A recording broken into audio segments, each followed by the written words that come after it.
কখনো কি এমন মুহূর্ত এসেছে যখন মনে হয়েছে এবার আর বাঁচার কোনো উপায় নেই? অনেক বছর আগে আমাদের আগের উম্মতের ৩ জন সৎ মানুষ সফরে বের হয়েছিলেন। সাধারণ মানুষ, কিন্তু অন্তরে ছিল আল্লাহর ভয়। দিনভর চলার পর রাত নেমে এলো। তারা আশ্রয় নিলেন একটি পাহাড়ের গুহায়।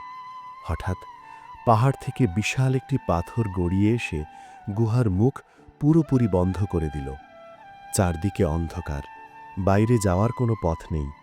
মৃত্যু যেন সামনে দাঁড়িয়ে। তারা চেষ্টা করলেন পাথর সরাতে, ধাক্কা দিলেন, ঠেললেন, কিন্তু না, ১ ইঞ্চিও নড়ল না।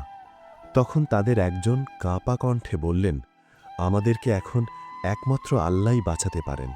চলুন আমরা আমাদের জীবনের সবচেয়ে খাঁটি নেক আমলের কথা স্মরণ করে আল্লাহর কাছে দোয়া করি। প্রথম ব্যক্তি, তিনি বললেন, হে আল্লাহ, আমার বৃদ্ধ মা বাবা ছিলেন। আমি প্রতিদিন তাদের সবার